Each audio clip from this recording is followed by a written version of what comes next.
Arro pessoal, muito bom dia! Começando mais uma live. Dessa vez vamos falar sobre o ano novo astrológico, o ano de 2025, que começou agora, né? A gente teve ontem o ingresso do Sol no signo de Áries, que indica então que o ano de 2025 finalmente começou astrologicamente falando. Eu queria ter feito essa live ontem, mas não deu, não consegui fazer, então estamos hoje aqui. Eu até pensei que eu ia ter que deixar para a noite, porque eu estava esperando uma entrega muito importante. Aí eu falei, quer ver que essa entrega vai sabotar minha live? Mas não, a entrega chegou mais cedo do que eu imaginava e eu pude entrar aqui para fazer a live. A entrega é isso aqui, ó. Duas caixinhas da Terra e depois acompanhe aqui nos meus stories, porque eu vou abrir para mostrar o que tem aqui nessas duas caixinhas. Então vamos lá, né, fazer o nosso bate-papo, a nossa conversa do Ano Novo Astrológico. Se você está chegando aqui agora, saiba que eu tenho um podcast onde todos os dias eu mando uma reflexão astrológica para o dia, o astral do dia. Não falha, todo dia vai ter lá, ou no canal do Telegram, ou no Spotify, ou no YouTube, uma reflexão astrológica para o dia. Tenho feito isso já há um tempo e tem aí, não estou deixando de fazer. Sempre procuro gravar num dia antes, né, para já deixar garantido. Se eu não gravei num dia antes, como eu acordo muito cedo, eu dou um jeito de gravar e mandar cedinho. Paulinha, bom dia, seja bem-vinda. E também todas essas lives que eu faço aqui vão depois lá para o Spotify e também vão para o YouTube, para quem preferir esses canais, né? Eu sei que muita gente vê depois gravado. Então vamos lá. Ano novo astrológico, o ano finalmente começou, ingresso no Sol em Áries, que traz aquele impulso, aquela energia. Aliás, esse ano especificamente, eu já anotei aqui, tem muito forte o elemento fogo, a gente vai trazer esse simbolismo. O ano novo começou ontem, então, né, dia 20/3, e foi 6:01 da manhã. Então, bem ali, um pouquinho antes do Sol nascer, se levantar no horizonte, o Sol entrou em Áries e inauguramos o ano astrológico. Também tivemos a troca da estação. Para quem está no hemisfério norte, é o equinócio de primavera. Então lá começa a primavera. Para quem está aqui no hemisfério sul, equinócio de outono. Então começa o outono. Eu estou dando aí, graças a Deus, porque já deu uma amenizada na temperatura, estou podendo ficar de janela fechada, está bem mais tranquilo, porque estava com um calor muito, muito forte. Então seja muito bem-vindo outono, né? Aquela temperatura um pouco mais amena, mais gostosinha. Bom, primeiramente, né, para quem não sabe, toda vez que o Sol, não só o Sol, né, que algum planeta ingressa em algum ponto, algo que nasce, né, sempre que algo nasce, gera-se um mapa, né, porque é como se tirasse uma foto de como está o céu naquele momento. Então até o Jung falava sobre isso, né, quando a gente nasce, tem o nosso mapa natal, a foto do céu no momento que a gente nasceu. Quando você abre uma empresa, você pode ter ali também, de acordo com o momento do nascimento da empresa, vai ter o mapa natal, que vai ser o mapa da empresa. Se você inicia o relacionamento e você tem um marco ali do início desse relacionamento, pode ter um mapa astral que vai representar aquele relacionamento. Então tudo que inicia gera-se um mapa que a gente pode estudar, né, porque ele vai determinar como que vai ser o desenvolvimento, né, daquilo que nasceu. E a gente tem vários ciclos na astrologia, ciclos na nossa vida. Um deles, né, o principal deles é o ciclo do Sol. Então, a gente tem, eu sempre falo, né, 3 anos novos, né, 3 anos novos para a gente comemorar. O que a galera que não é ligada à astrologia conhece, né, que é o mais geral, mas para mim ele seria até o mais fraco, né, em termos pessoais, é o Ano Novo, é o Réveillon. Né, então, aquele dia lá, 31 de dezembro para 1º de janeiro, é o Ano Novo que todo mundo conhece, todo mundo faz ali suas mentalizações e assim por diante. É um marco, é claro, né? A gente sente sim uma mudança, mas esse é bem coletivo. Aí temos o ano astrológico. O ano astrológico acontece quando o Sol entra em Áries. Então, quando o Sol ingressa em Áries, que é o primeiro signo do zodíaco, significa que ele terminou uma jornada zodiacal, ou seja, passou pelo último signo que é Peixes. A hora que ele ingressa em Áries, significa que ele está iniciando mais um ciclo de 12 meses pelo zodíaco. Inclusive, esse período que a gente está, ele é muito interessante porque tem mais 2 planetões aí que vão fazer isso. Sair de Peixes para entrar em Áries e iniciar um novo ciclo e se reflete na nossa vida. Então, o ano novo astrológico é o ano novo que seria realmente ligado à energia astral, né? Se a gente segue ali a energia dos signos, então o Sol em Áries realmente dá aquele pontapé de início. Eles são relativamente próximos, né? Porque a gente tem ali entre janeiro e março como se fosse um transbordo aí do ano. E é uma ótima oportunidade, inclusive, para a gente trazer de volta novamente, né, aquelas coisas que a gente determinou para o ano novo. Então, Se você determinou algumas coisas ali para 2025, aí você percebeu que janeiro estava ali rolando, fevereiro começou a perder a força, março parece que está, né, nem lembra mais o que você quis fazer, talvez esse momento seja aquele momento de resgate de todos os propósitos aí para o seu ano. É como se fosse mais uma janela de renascimento que a gente tem. Agora, para mim, o ano novo pessoal mais forte, em termos pessoais, né, é o momento do aniversário. Por quê? Porque ali é na sua vida específica ali, quando o Sol terminou de dar uma volta completa no mapa, ele faz conjunção com o seu Sol, né, e aí você inicia um novo ano. Então é interessante que, bom, o ano novo coletivo, né, o ano novo ali calendário, sempre vai ser ali 31 de dezembro, 1º de janeiro, isso é acordado coletivamente. O ano novo astrológico sempre será no momento que o Sol ingressa em Áries. Então, essas duas datas são coletivas, são bem ali, né, aceita por todo mundo. Agora, o aniversário é ser único. E eu sempre digo que você tem que ter a noção realmente, né, de quando que o Sol faz uma conjunção com o seu Sol, porque pode ser no intervalo dos 3 dias do seu aniversário. Então, se você faz aniversário como eu no dia 14 de fevereiro, eu tenho tido aí meus últimos aniversários, né, minhas últimas evoluções no dia 13 de fevereiro. Então, no meu caso, 13, 14 e 15 podem ser dias aí de energia do ano novo. Então já fica a dica, né?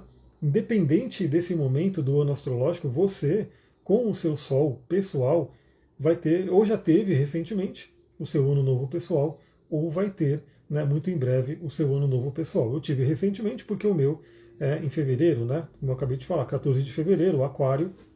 Acabei de ter a minha renovação e talvez aqui, dependendo do seu signo, você também terá em breve.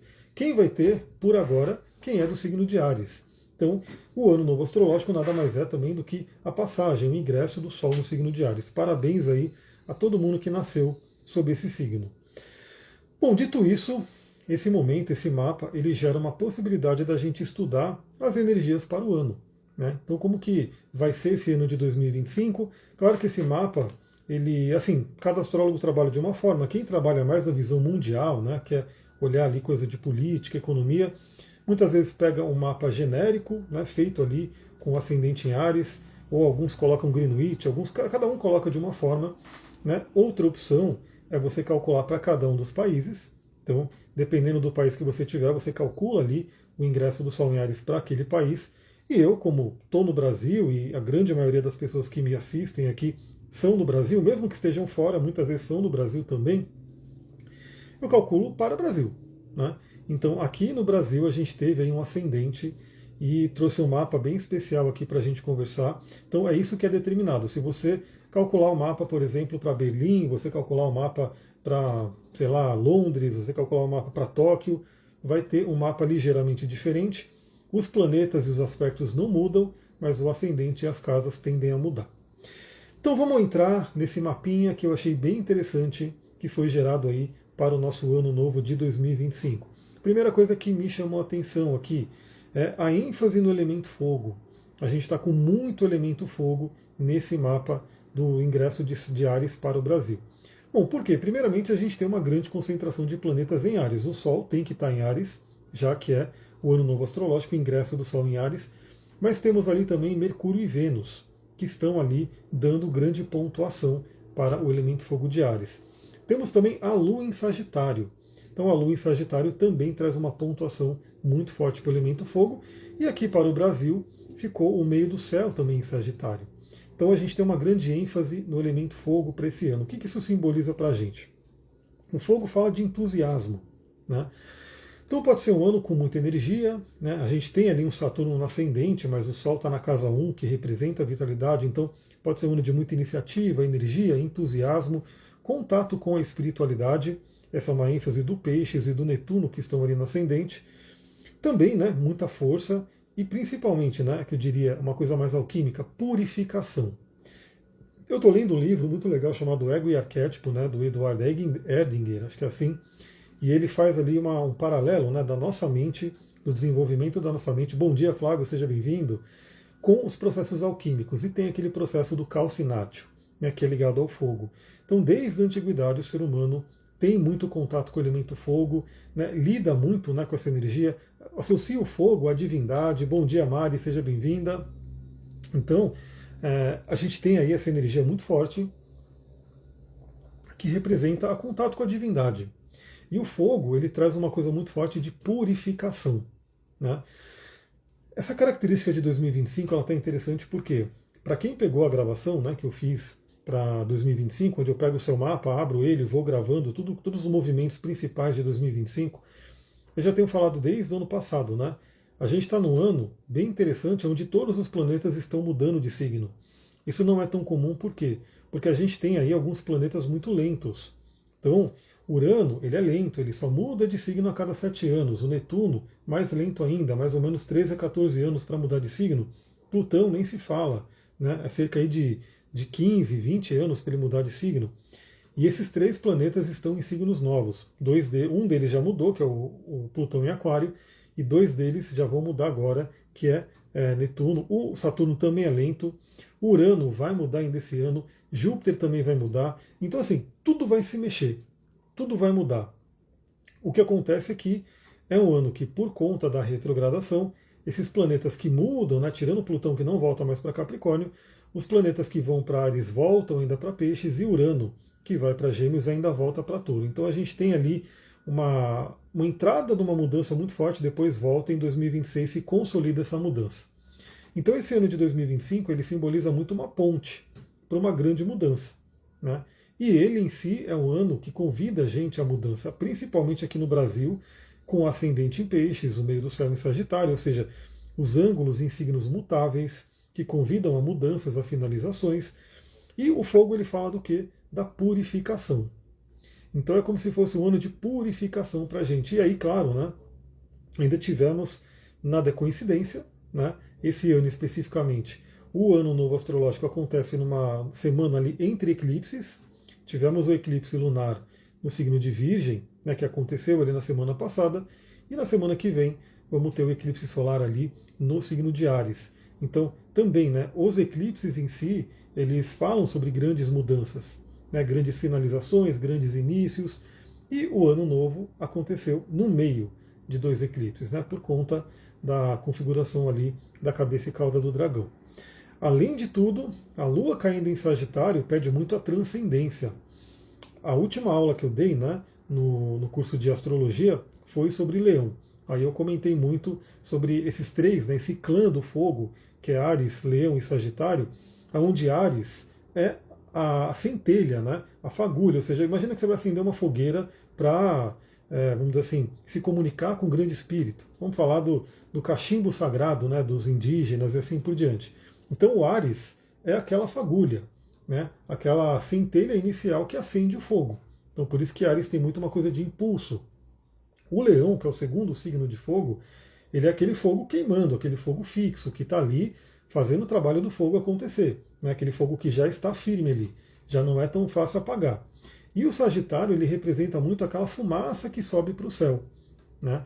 Então a gente tem aí nesse clã de fogo, né, esses três signos como sequência, o Áries como o acender o fogo, o Leão como o fogo em si queimando e o Sagitário como a fumaça que leva, né, todas as mensagens ali para o grande espírito. E não é só na tradição indígena, na verdade, todos os povos antigos tinham essa conexão muito forte com a questão de a fumaça, né, pode pegar o incenso, por exemplo, o incenso que muita gente adora, eu adoro, né, principalmente o incenso natural, aqueles muito sintéticos eu não gosto muito não. Mas você acendeu uma erva, né, um palo santo, pena que está ali longe, né? Quando você acende e aquela fumaça vai indo para o céu, você pode colocar ali a sua intenção, o seu pensamento para se comunicar com Deus, com o grande espírito, grande arquiteto do universo, como você preferir, né, chamar.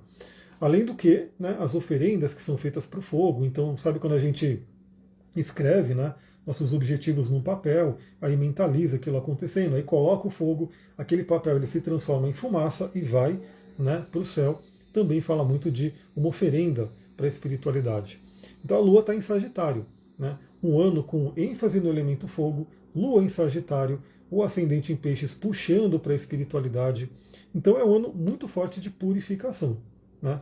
Para todos nós, cada um, claro, né? Bom dia, Letícia, seja bem-vinda. Cada um vai recebendo essa energia de acordo com o seu próprio mapa natal, né? Então aí você tem que ver essa energia geral para o ano que eu estou comentando aqui, e aí você vê no seu mapa como que os planetas, a sua própria progressão lunar, a sua revolução solar, como que isso está se desenvolvendo. Mas eu diria purificação é uma palavra para esse ano. E seria bem interessante, né, termos mais contato com o elemento fogo de forma natural, né? Claro que o Sol é o nosso fogo primordial, mas vale muito a pena. Eu particularmente, né, gosto sempre de ter uma vela ali no altar, aí eu acendo a vela, aí eu acendo ali as ervas que eu gosto de fazer defumações, fogueira, de vez em quando é bom ter uma fogueira, esse contato, né, que o ser humano tem com o elemento fogo que é tão precioso para a gente. Né? Acho que não é à toa que é tão associado à espiritualidade, ao divino, tem até o mito de Prometeus, que roubou o fogo dos deuses, porque o que seria o ser humano sem o fogo? Né? Tipo, não conseguiria se aquecer, não conseguiria preparar comidas, né, cozidas, assadas, enfim, estaria aí um monte de coisa que a gente faz que depende do elemento fogo, que a gente dominando ele, né, sabendo como é que funciona, fez com que nossa vida meio que, né, tivesse um outro rumo. Então purifique-se. O ascendente em peixes, para quem está aqui no Brasil, ou para quem nasceu no Brasil e mesmo que foi para outro país, carrega, né, essa energia, né, do nascimento aqui do Brasil, faz com que o ano seja muito ligado à espiritualidade. E também o próprio peixes, o signo da finalização. Né? Aliás, 2025 é um ano 9 também, né, pela numerologia, então traz um paralelo muito interessante, né, para essa questão ali de finalização. Se eu não me engano, é ano 9, eu não estou estudando tanta numerologia, mas quem souber aí se é ou não é, comenta. Mas o peixes em si, ele convida muito a finalizações. É o último signo do zodíaco, é aquele que fala, beleza, terminamos um ciclo e vamos iniciar outro. E o ano inteiro ele está com essa marca de mudança. Né?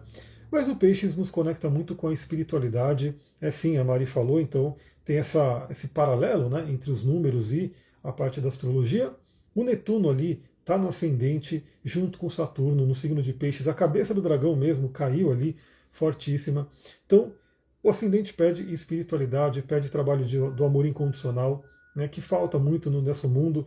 Estão ali falando de uma terceira guerra. Imagina, né? A gente nessa altura do campeonato, a terceira guerra mundial e coisa desse tipo.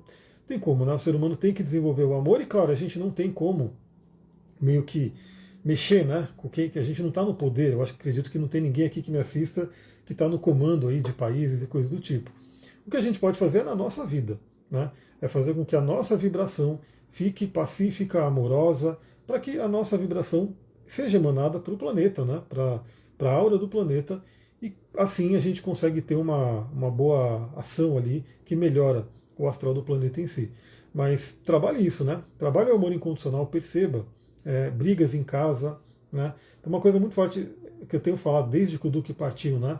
É aquela coisa de não ficar preocupado em estar certo, não ficar preocupado em discutir, não ficar preocupado. É preocupar em paz e tranquilidade e amor. Essa é a mensagem de Peixes. Né? Se conecte com a sua espiritualidade. Eu tenho comentado aqui do meu trabalho firme agora com a meditação, está sendo maravilhoso. Né? E para quem acha que não consegue meditar, assim, não é fácil para ninguém, vamos dizer assim. Né? Acho que algumas poucas pessoas pode ter uma facilidade. Mas aqui no Ocidente, a gente sabe que a meditação não é uma coisa fácil, é desafiadora, mas é extremamente recompensadora. Né? Tem esse livro aqui, deixa eu pegar aqui para mostrar, um livro bem legal, né, chamado Uma Mente Livre, né, do Stephen Hayes, e é da ACT, né, é uma terapia aí que nasceu, é meio que ligada à TCC. Eu acho muito interessante porque a gente vê, né, a TCC, terapia cognitivo comportamental, a própria ACT, e como que se puxa assim, né, de tudo que a gente já viu na PNL e na própria espiritualidade. Então aqui tem alguns exercícios muito interessantes que são para a gente poder observar nossa mente. Né? E aí a gente poder não ficar refém dos pensamentos. Por que eu estou falando isso? Porque o ascendente em peixes também nos convida a olhar para o inconsciente, a mergulhar no inconsciente. Porque o ascendente em peixes, esse eixo virgem em peixes, que está sendo agora, né, o determinante dos eclipses, ele vai falar muito sobre saúde e saúde mental, inclusive. Pessoal, eu não sei quem está me assistindo aqui, mas tem muita gente sofrendo com a saúde mental. Seja ansiedade, depressão, insônia, não conseguir dormir, muitas somatizações que acontecem no corpo por conta da mente, e a pessoa não se dá conta disso. O nosso cérebro, apesar de teoricamente ele ser pequeno, né, em relação ao corpo, ele consome muita energia. Então, se o cérebro está todo desgovernado assim, a nossa energia vai embora. Então, esse ascendente em peixes, junto com Saturno ali, com Netuno, convida a gente a trabalhar a nossa saúde mental, né? E aqui é um exercício muito interessante porque a meditação ela faz com que você observe o pensamento e cada vez mais não se identifique com a mente, né?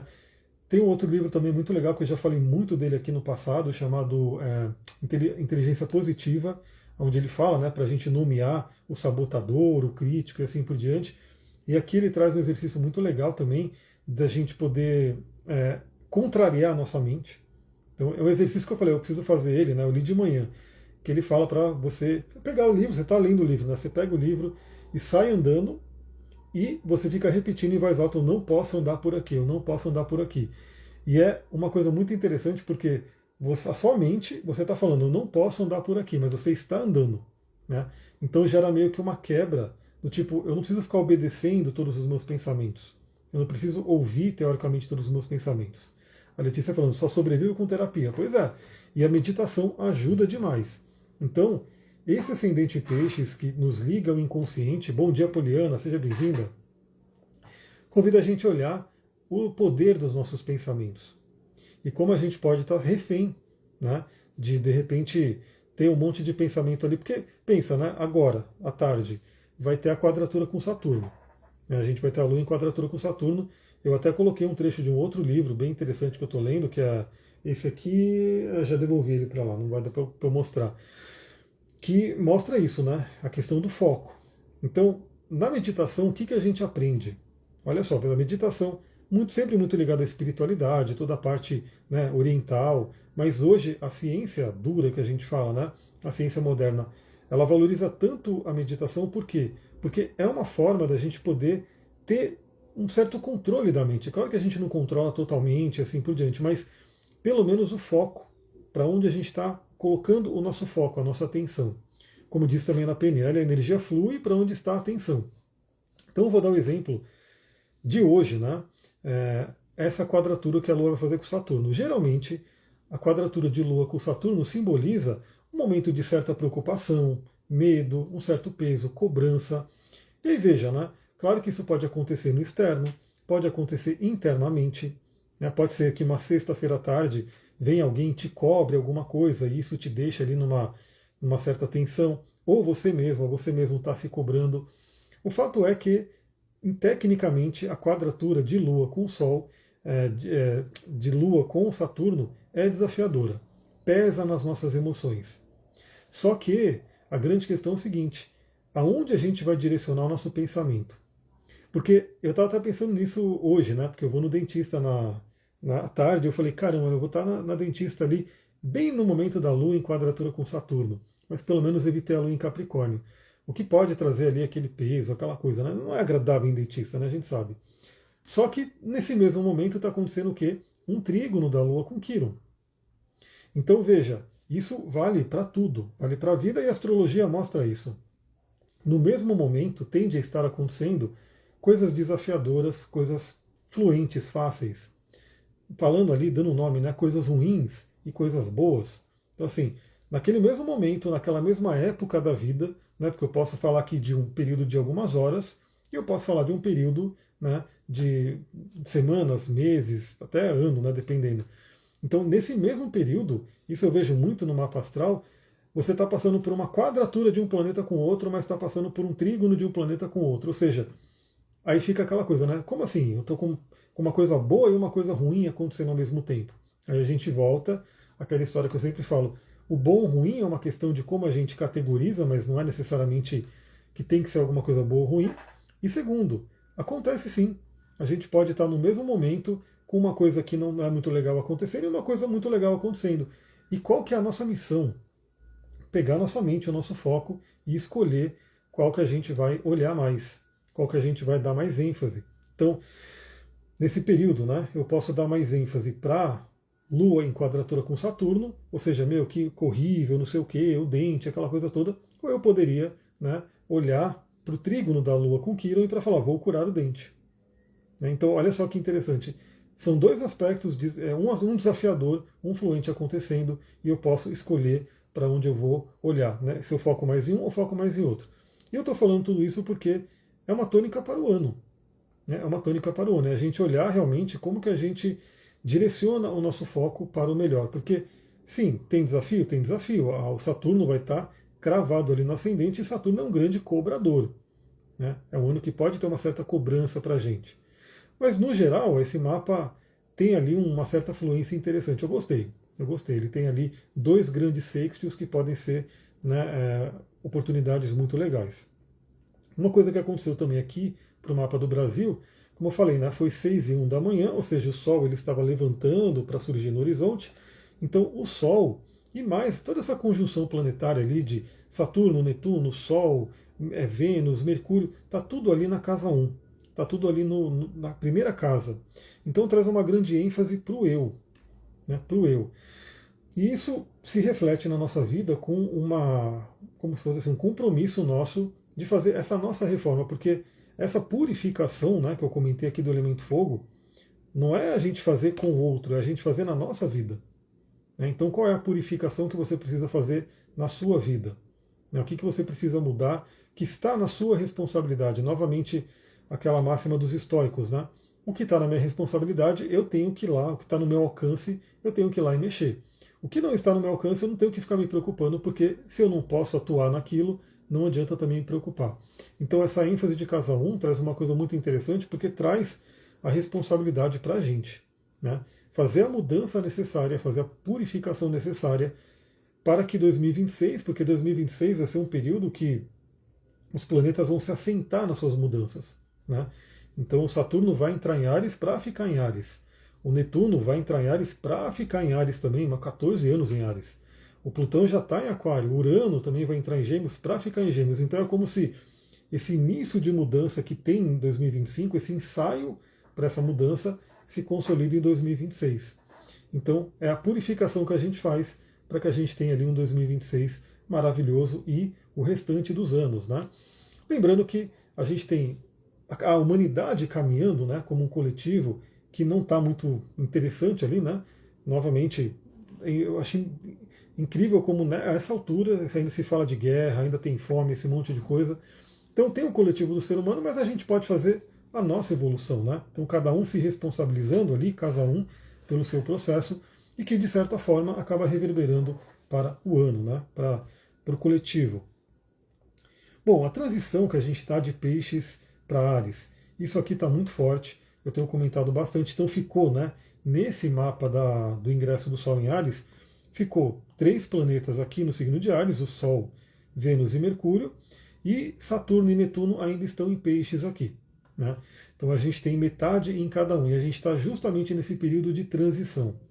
Tenho falado bastante, você que conhece o seu mapa, veja ali o que você tem no início de Áries e final de Peixes, porque é ali que está rolando muita coisa que tem que ser mexida.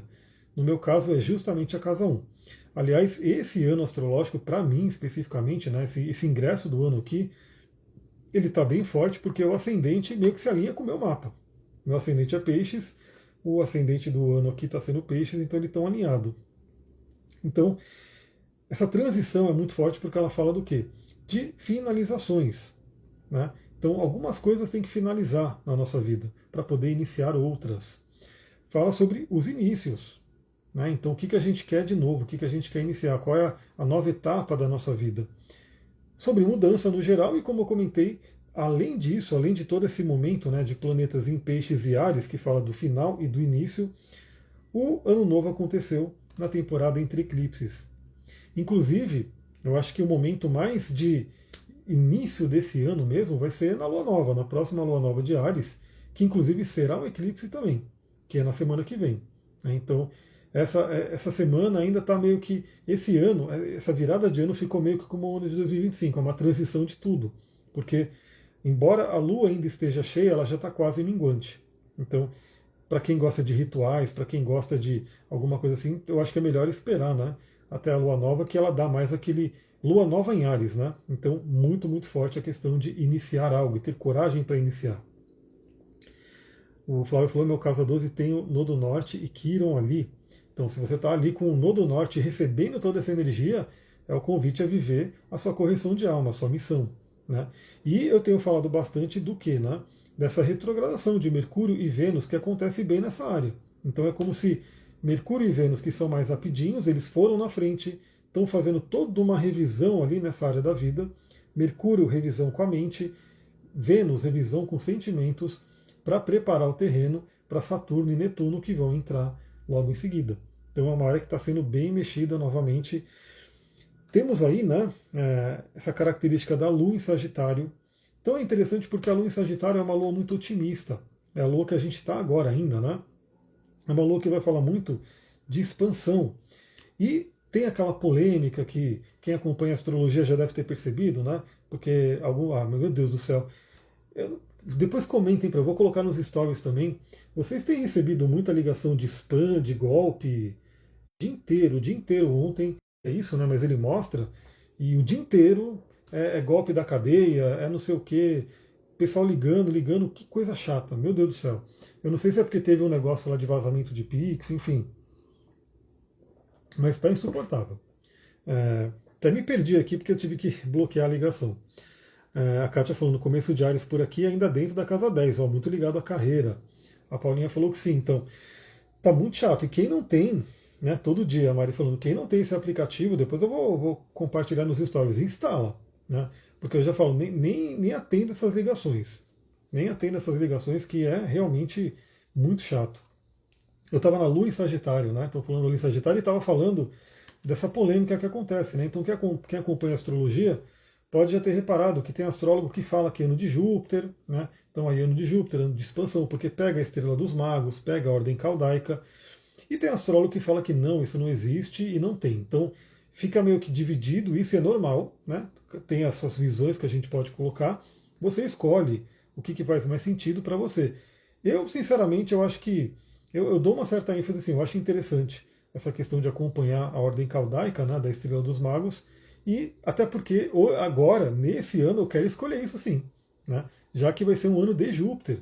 Então a gente sai de um ano de Saturno, um ano de cobrança, um ano de um certo bloqueio, um certo atraso, um certo perrengue ali, né, e vai para o ano de Júpiter, e Júpiter é expansão, Júpiter é o apoio espiritual. Então eu quero sim, né, falar aqui que teremos um ano de Júpiter, aproveita esse momento, e justamente um ano que o próprio Júpiter, no céu, né, no trânsito ali do Júpiter, ele vai para Câncer e vai ficar exaltado. Então ele vai ficar bem forte ali no segundo semestre. Então, Lua em Sagitário, né, tem também uma questão ali que se o ano novo astrológico aconteceu no dia de Júpiter ou não, né, porque conta com o nascer do Sol, mas o fato é que a Lua está em Sagitário para todo mundo, e Sagitário é regido por Júpiter. Aqui para o Brasil, o ascendente é Peixes, e Peixes é regido por Júpiter na tradicional, e tem a questão de ser um ano de Júpiter na Estrela dos Magos, na ordem caldaica. Então, tende a ser um ano de expansão, de crescimento, né? Principalmente para quem sintonizar, e eu diria mais ainda, né? Uma expansão e crescimento de consciência, que eu acho que é a mais importante. Né? Se a gente expandir a nossa consciência, se a gente expandir a nossa espiritualidade, aqui para esse mapa, além de estar em Sagitário, a Lua caiu na casa 9, o que reforça muito essa busca espiritual. Então é muito interessante. É uma Lua que convida ao otimismo.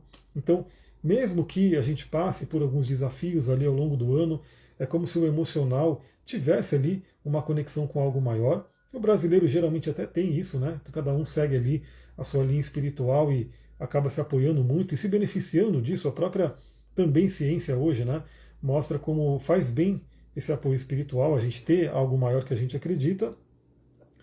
Vai falar da espiritualidade, como eu comentei, né? Então, ano de Júpiter, ascendente em Peixes e Lua em Sagitário, muito forte para esse movimento espiritual.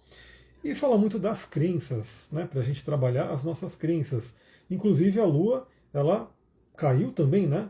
Com uma oposição forte aqui com o próprio Júpiter. Então é bem interessante. E a Lua em Sagitário, ela dá uma certa dignidade para o Júpiter que não está muito forte no mapa do início em si. Né? Júpiter vai ficar mais forte ali para o meio do ano quando ele entrar no signo de Câncer, mas aí pelo menos a oposição com a Lua dá uma força maior para o Júpiter que está exilado. Então confrontar crenças. Confrontar crenças. Esse livro aqui eu estou gostando bastante dele, tem exercícios. Esses exercícios que eu vou aprendendo eu passo inclusive para as pessoas no atendimento, né? Tem um outro exercício aqui. Isso aqui é tudo um exercício de desfusão que ele fala, né? Que é para a gente se desfundir com a questão da nossa mente. Essa questão aqui, ele fala: nomeie sua mente e escute-a com atenção. E como eu falei, no livro Inteligência Positiva, ele já falava para dar o nome, né? Então é o crítico, é o opositor, tem os nomes, né, que são os sabotadores, e você pode dar um nome qualquer. Eu até pensei em dar o nome da minha mente de Zé, sei lá, qualquer nome, mas ele fala para nomear a mente, por quê? Se a sua mente tiver um nome, então ela não é você. Né? Então, assim, se você está falando com alguém, você deu um nome, né? Que ele deu o nome da mente dele, cadê? Deixa eu ver se ele coloca aqui. De George, né? A mente dele ele chama de George. Então, assim, o nome dele é Stephen, né? Só que ele chama a mente dele de Jorge. Então, assim, se ele está falando com o Jorge, então ele não pode ser ele. Isso mexe com a nossa crença, isso mexe com aquilo que a gente acredita. Né? E como a nossa mente é uma coisa muito. Buda já falava, né? A mente pode ser o maior amigo ou o maior inimigo.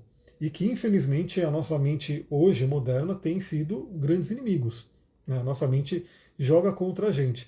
Então, se você dá um nome para ela e não se identifica com ela, você pode mudar as crenças. Então, se a sua mente está te dizendo alguma coisa, eu estou falando aqui da Lua em Sagitário em oposição a Júpiter em Gêmeos.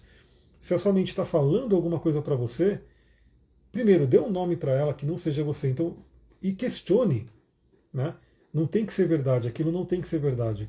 Quantas e quantas pessoas eu não sei que tem um sabotador tão forte que gera aquela famosa síndrome do impostor, síndrome da impostora, onde a pessoa ela tem um talento, ela é boa, todo mundo fala que ela é boa, que ela, né, arrasou no que ela fez, enfim, gosta do que ela faz, só que dentro dela ela fica naquilo, ah, eu não sou bom o suficiente, ah, eu não sei, eu não consigo, ah, nunca tá bom. Por quê? É a mente que em algum momento recebeu aquela informação, aquela crença, aprendeu aquilo e está jogando contra.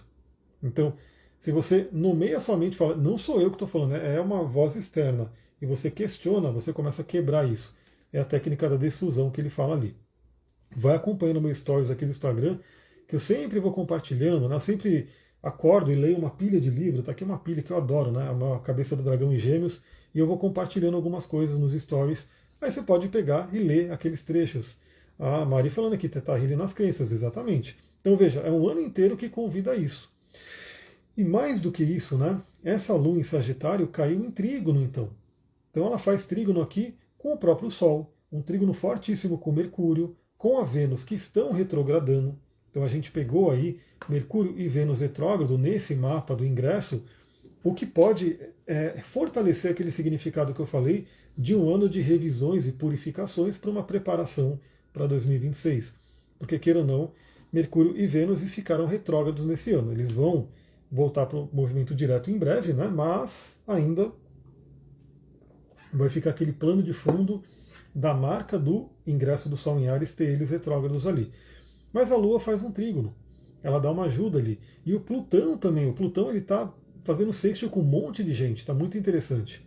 Porque veja, hoje inclusive é o dia do sextil de Vênus com Plutão. Um momento muito forte de renascimento, de ressignificação. Então, Mercúrio e Vênus estão retrógrados em Áries, convidando a revisões, né? Talvez resgate de algumas coisas.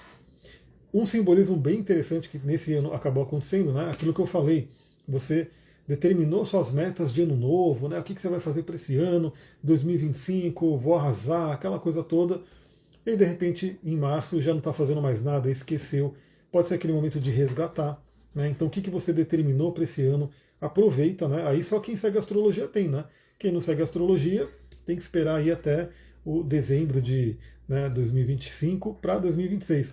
Quem segue astrologia pega esse momento e fala, deixa eu revisar aqui tudo aquilo que eu determinei que ia fazer e continuar fazendo. É uma força bem interessante. E todo esse trabalho de crenças da Lua, todo esse trabalho de contato com a espiritualidade beneficia todos esses planetas em revisão, Mercúrio e Vênus. Olha lá, a Janaína falando que tem Urano em Gêmeos. Olha só que interessante. Se você tem Urano em Gêmeos, você tem Urano em Gêmeos, não é possível. Você tem Urano em Gêmeos? Porque Urano vai entrar em Gêmeos agora. E Urano, ele demora 84 anos para dar uma volta completa. Vê aí, né, se você tem mesmo Urano em Gêmeos. E aí, o que a gente tem? Esses planetas revisando, então, e o Saturno e o Netuno no ascendente. Essa é uma outra... no trânsito, aí sim. Então você tem um trânsito ali que está, né, no signo, no início de Gêmeos. Início de Gêmeos, beleza. Beleza. Urano, quando ele passa por trânsito, ele vem convidando a mudança. Né, a mudança e ao processo de individuação. Aliás, legal, né? Você fez esse comentário, eu vou dar uma pausinha aqui no Saturno e Netuno para falar sobre isso, porque Urano ele é regente de Aquário na astrologia moderna, né? E Aquário está no eixo Leão e Aquário. A última aula do curso de astrologia, que foi nessa quarta-feira, foi sobre Leão, né? E eu peguei o mapa do Carl Jung. Claro que tinha que ser o mapa do Jung, não tinha como ser outro mapa, né? Porque ele é um leonino que contribuiu demais com a astrologia. E ele trouxe o conceito da individuação. Então, ele, como bom leonino, com ascendente em Aquário, então ele tinha esse eixo muito forte, trouxe o conceito da individuação. E Urano é um grande planeta marcador, a gente chama ele de despertador cósmico. Né? Então, por onde ele vai passando, se a gente pensar hoje, né, a possibilidade de vida de um ser humano, é claro que nem é todo mundo que chega nos 84 anos, mas é bem possível, é até muito razoável uma pessoa viver 84 anos nessa nossa era aqui, né? E tende-se a passar disso, inclusive. Então, pensa que se a pessoa vive 84 anos, Urano passa uma vez em cada parte do mapa. Para ele dar uma volta completa, ele passa uma vez em cada parte do mapa. Então, cada pontinho ali que ele vai tocando, cada área da vida que ele vai tocando, ele traz aquele despertador cósmico ali para a gente elevar, porque Urano é a mente divina, Urano é a mente cósmica, o pensamento elevado, o pensamento diferente, né? E aí Urano ele é um grande marcador do processo de individuação que o Jung traz, né? Que é mais ou menos ali na metade do ciclo, por volta de 40, 42 anos, que Urano faz uma oposição de Urano a Urano, Urano do trânsito, oposição a Urano natal, e que o Jung fala que começa o processo de individuação. Né? Então é bem interessante. Urano é um grande despertador cósmico, ele convida a gente a iniciar o processo de individuação. Né? E por onde ele passa, se você recebe Urano ali, ele tende a trazer libertação, novas ideias, algumas surpresas que possam vir. Né? Se você tem um stellium ali, prepara que a vida tende a ser mexida. Você já falou que já está sentindo isso, maravilha. Estou com o trânsito de Urano natal em oposição a Urano em trânsito. Então você está exatamente nesse período, né, de que o Jung chamava, né, de início do processo de individuação. Muito interessante. Né? Aliás, eu peguei um outro livro do Jung, não está aqui, ele está embaixo de todos ali, que é o estudo que a Alice Green fez do livro vermelho. Então o Jung, depois que você olha o mapa do Jung, você começa a entender, inclusive, a vida dele, né? Ele tinha o Sol em quadratura com Netuno muito forte, a Lua em quadratura com Urano, né? Ele tinha contato com esses transpessoais. E o livro vermelho que ele lançou, né? Um livro que foi póstumo, na verdade, né? Depois que ele partiu, é como se fosse o diário dele, a reunião dos diários que ele fazia, chamado Livros Negros, e ele contando as meditações dele, os sonhos, é uma coisa muito doida, assim, é bem legal, e ele fala muito dessa coisa do processo de individuação, né? Que é a gente integrar todas as partes do nosso ser. Né? Por isso que ele fala, inclusive a sombra, que geralmente as pessoas fogem dela, ela tem que ser sim integrada, ela tem que ser olhada, reconhecida e integrada, porque ela faz parte da gente. Agora sim, voltando ao ascendente, né, que ficou bem forte aqui, primeiro, a cabeça do dragão cravada no ascendente, e todos nós estamos sendo convidados agora a ir mais para o lado pisciano, para ser peixes, né, sair um pouco do crítico, apegando ali o livro Inteligência Positiva, que ele fala dos sabotadores. O principal sabotador que todo mundo tem é o crítico, é o julgador. Né? Então, quem não tem na sua mente, né, uma vozinha interior que fica julgando ali, que fica criticando. E claro, né, geralmente essa pessoa que se critica muito, ela acaba criticando também fora, gera uma coisa meio desagradável. Isso é um lado negativo de Virgem, por exemplo, que é extremamente detalhista e pode ser muito crítico. Então todos nós estamos sendo convidados aí para mais esse lado pisciano, que é o soltar, né, acreditar mais na vida, ser mais leve. Bom dia, feliz ano novo, arro, estamos chegando aí, a Joy. Então, Peixe está realmente convidando essa entrega, né, esse momento de entrega. E esse contato com essa parte mais mística mesmo. Né? Então, novamente, eu acho muito interessante porque o que ele fala nesse livro aqui, que é um livro hoje meio que padrão ouro, né, da ciência que a gente tem, eu olho e falo, isso aqui é espiritualidade. Isso aqui Buda já dizia. Isso aqui é meditação, isso aqui é mindfulness. Tá ali, né? Então, assim, a gente está sendo convidado sim a ir para a espiritualidade, a acreditar mais, a soltar mais e, novamente, né, a deixar tudo mais leve, tomar cuidado com críticas, né, com excesso de crítica, tanto crítica da gente com a gente mesmo, com crítica com outras pessoas. E Saturno e Netuno caíram ali no ascendente, eles caíram ali meio que cravados também, né? O ascendente está aqui no meio, eles caíram ali, o Saturno um pouquinho mais para cima e Netuno um pouquinho mais para baixo. Traz um simbolismo muito interessante, porque vamos falar do lado positivo, principalmente, né? O Saturno no ascendente, no lado positivo, ele pode trazer a coisa da responsabilidade, da disciplina, da concretização. Inclusive concretização do quê? Dos sonhos que Netuno traz. Porque Netuno representa muito aquele ideal, né? Aquela utopia, aquilo que a gente quer fazer, né? Aquele sonho. E só que às vezes o Netuno sozinho ele é meio que inatingível. Né? Você fica ali sonhando, sonhando e não consegue, né, realizar. O Saturno junto com o Netuno, nesse lado positivo, traz aquela coisa do tipo, eu tenho esse sonho e eu sei o que fazer, eu vou dar um jeito de materializar, trazer ele para cá. Já dou a dica também o seguinte, Saturno e Netuno, eles já estão ali meio que numa conjunção, né? Já estão ali se aproximando, e o que acontece? Eles vão fazer uma conjunção em Áries, em uma área do seu mapa. Né? Então, essa coisa de materializar sonhos que está forte aqui no ascendente para o Brasil, ela também se reflete numa área do seu mapa. Então, você tem que saber o que você tem no início de Áries, porque ali pode ter uma força muito grande de materialização de sonhos para aquela área. Também a gente tem Saturno no lado negativo, né? Como couraças, como bloqueios, como medos. Só que a gente pode ter o Netuno entrando aí para dissolver essas couraças, para dissolver esses medos, principalmente ali em contato com a espiritualidade e essa investigação do inconsciente. Né? Porque por que eu tenho medo de tal coisa? O que será que está no meu inconsciente que me deixa ali com aquele receio, com aquele bloqueio, com aquela couraça? Né? A couraça, para quem não sabe, é um termo que o Reich criou, né? Reich, que era discípulo do Freud, depois o Alexander Lowen trabalhou muito na bioenergética, que eu trabalho também. Então a gente tem os anéis de couraça, e que, assim, a couraça ela tende a ser física, né? Então a própria musculatura ela se enrijece, isso é uma coisa de Saturno, ela fica ali endurecida, e por ela estar assim, o que acontece? Por um lado, ela te defende, né? Então a couraça ela é colocada justamente, você coloca uma armadura para quê? Né? Tem um livro que eu fiz ali um monte de lives sobre ele, eu recomendo muito a leitura. É um livro pequenininho, é um conto, mas é um conto muito profundo. Estou até pensando em pegar ele de repente e trazer algumas reflexões dele ali em podcasts, lives, sei lá. Mas o cavaleiro preso na armadura. Para que o cavaleiro põe uma armadura? Porque ele tem que se defender daquilo que vem de fora. Né? Então, se ele é um cavaleiro e ele vai de repente para uma batalha, vai ter alguém ali com uma espada, com uma lança, com uma flecha e vai querer atingir. O que a armadura faz? A armadura é dura, ela vai lá e protege, né, de um ataque externo. O que é a couraça? Né? Ela é basicamente isso.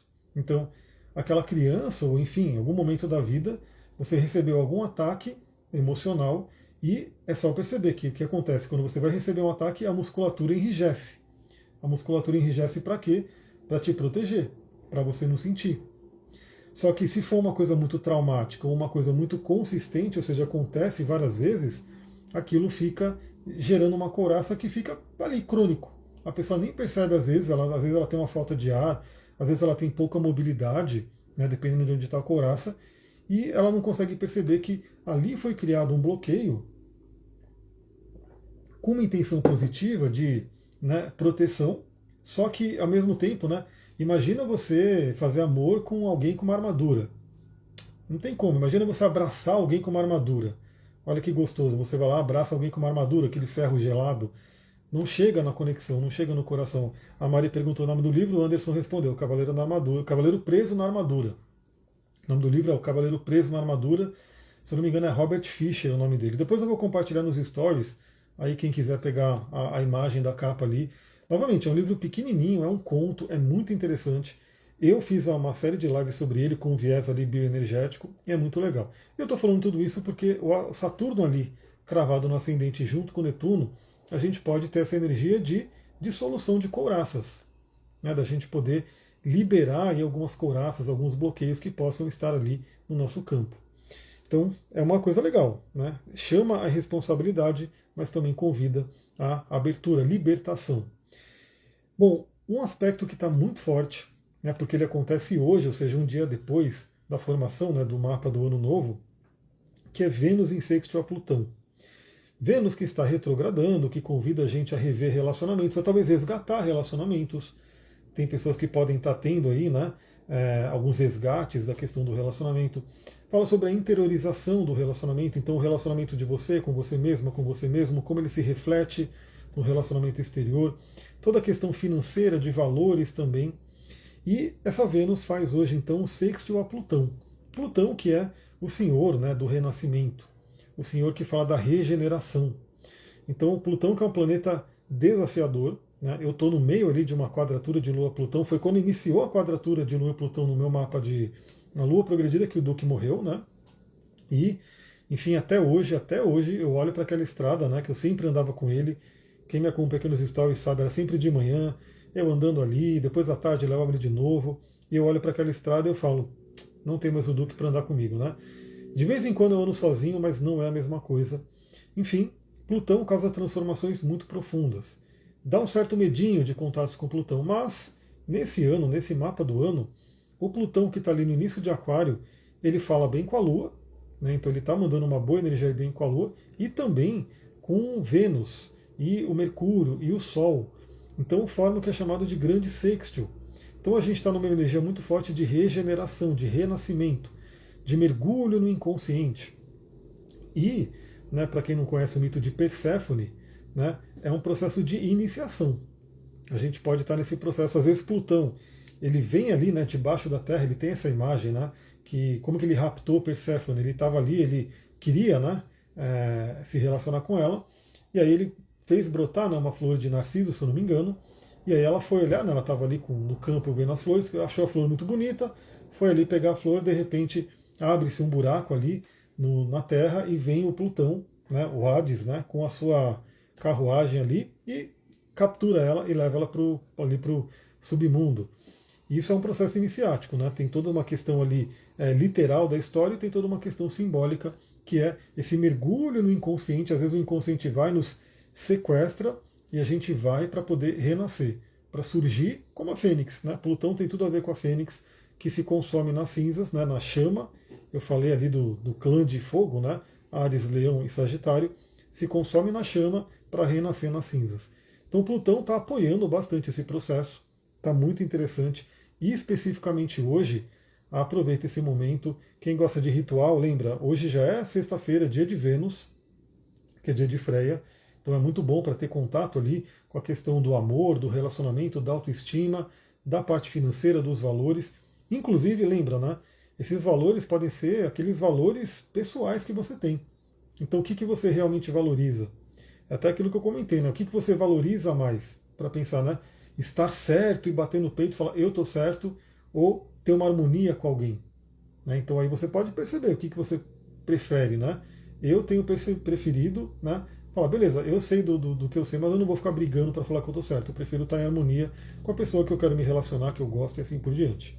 Então, esse Plutão ele ajuda muito nessa regeneração, desse renascimento. Até um reinício, né? Um restart ali dos assuntos venusianos para esse ano. Aproveitem, né? Bem interessante. O que temos também? O planeta Marte. O planeta Marte, o encrenqueiro, o planeta que também estava envolvido ali, né?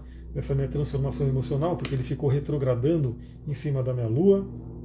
Ele já está no grau 20 de Câncer, está no seu movimento direto, né? Vai embora de Câncer, graças a Deus, vai para o signo de Leão, mas ele ficou nesse mapa aqui do ano, ele ainda está em Câncer. Mas pelo menos ele está em Câncer, o que é uma queda para ele, né? Então não é o lugar que Marte fica mais feliz, mas ele está lá. Mas pelo menos ele está com bons aspectos, né? Ele está formando ali um bom aspecto com Saturno e com Urano. Então, como Marte está em Câncer, é um trabalho extremamente emocional. Trabalho com o passado, trabalho de questões familiares e principalmente a gente assumir responsabilidade pelas nossas emoções. Marte é um guerreiro, né? E o guerreiro no positivo, ele tem essa coisa da disciplina, ele tem essa coisa do centramento, né? E ele está fazendo um aspecto com Saturno e Urano que convida a gente ao amadurecimento das emoções e à libertação de determinadas emoções. E aqui é muito interessante o subtítulo desse livro, né? Quer dizer, o título do livro, que é Uma Mente Livre. E as emoções, elas fazem parte, né, do que é a nossa mente. E aí ele comenta aqui, né, como se direcionar ao que realmente importa, que é a questão de ter escolha. Então, o Marte em Câncer, ele pode inclusive estar simbolizando por conta da retrogradação que ele fez, ele não está mais retrógrado, mas ele está na área de sombra dos graus que ele retrogradou, essa libertação do passado. Né? Então, conseguir se libertar do passado, conseguir fazer uma limpeza emocional para se direcionar ao que realmente importa. Né? E o último aspecto que eu quero comentar aqui, se for, a gente poderia ficar aqui muitas horas conversando, né? Mas eu já estou vendo que está dando 11h30, eu vou ter que terminar aqui a live. Mas o Júpiter continua no signo de Gêmeos, né? Lembra que é uma certa debilidade, ele está no seu exílio, mas ele está falando com a Lua que está em Sagitário, que dá uma certa força para ele. O Júpiter em Gêmeos, ele convida muito a expansão mental. Júpiter é o planeta da expansão, do crescimento. Ele está em Gêmeos e na casa 3, ou seja, simbolizando duplamente a nossa mente. Então, eu recomendaria bastante, eu já vivo isso, mas né, aí vai de cada um ver como que é na sua vida, né? Mas um Júpiter na casa 3 e o Urano também está entrando aqui na casa 3. Fala muito da libertação mental, da expansão mental e passa muito pelos estudos. Né? Você estudar, você ler, você ter conhecimento. Então é uma forma da gente aproveitar o melhor desse Júpiter em Gêmeos. É a melhor forma de você aprender. Por que eu adoro fazer live, podcast e tudo que eu faço aqui? Porque é parte do aprendizado. Né? Então eu falei aqui, desse livro aqui, eu falei de algumas técnicas que eu li aqui. Aí se eu estou falando para vocês, eu estou reforçando o aprendizado aqui na minha mente. Né? Eu ainda quero pegar, que é a primeira técnica, né, é desobedeça de propósito. Aí ele fala dessa questão de você falar que não pode andar naquele lugar e estar andando para realmente... É bem aquariano isso, inclusive, né? Bem libertação. Olha só, olha que interessante aqui o que eu grifei, né? Até mesmo a menor demonstração de que o poder exercido pela mente é ilusório pode lhe conceder uma liberdade significativa para fazer coisas difíceis. Pessoal, se isso aqui não é budismo, não é um livro de budismo, é um livro que é padrão ouro da psicologia hoje. Mas isso aqui, ó, o poder exercido pela mente é ilusório. Né? Então, por mais que assim, a mente ela tenha aquela questão do mentalismo, né, do Kybalion, das leis herméticas, mas ainda assim, tudo é ilusão. Né? Como dizia ali o Buda, né? Tudo é ilusão e assim por diante. Então, o Júpiter em Gêmeos ele convida a gente a expandir o nosso conhecimento, a aproveitar a leitura, os estudos, os cursos, né, essa live, ou seja, aproveitar esse momento para agregar conhecimento que, sim, por mais que seja uma debilidade, o Júpiter em Gêmeos, ele tem também a sua função maravilhosa do positivo. Aliás, deixa eu ver aqui, ele está no grau 14, ele vai ficar estacionado pertinho da minha cabeça do dragão. Então eu quero que realmente ele, ao longo do ano... E aí, para quem conheceu o seu próprio mapa, né, veja, né, que a gente pode fazer uma certa transposição do mapa do ano para o seu mapa natal. Então, especialmente, acho que a área mais importante é a área aqui de Peixes e Áries, que está com essa grande concentração de planeta. Veja ali a área de Sagitário para a questão emocional, porque a Lua estará ali, e a área de Gêmeos para essa expansão mental, que é onde Júpiter está. Pessoal, é isso. Estou vendo aqui que já deu meu horário mesmo, tenho que terminar. Agradeço aí todo mundo, fico feliz que eu consegui fazer então a live agora pela manhã. Para quem gosta nos stories, ó, acompanha, porque eu tô aqui, ó, acabei de receber de manhã essas 2 entregas e eu vou compartilhar lá tudo que tem aqui dentro e falar um pouquinho sobre isso. Beijão, muita gratidão, a gente vai se falando. Namastê, Harion, tchau, tchau. Um ótimo ano novo para todo mundo. Amanhã temos o nosso astral do dia lá no podcast. Tchau, tchau.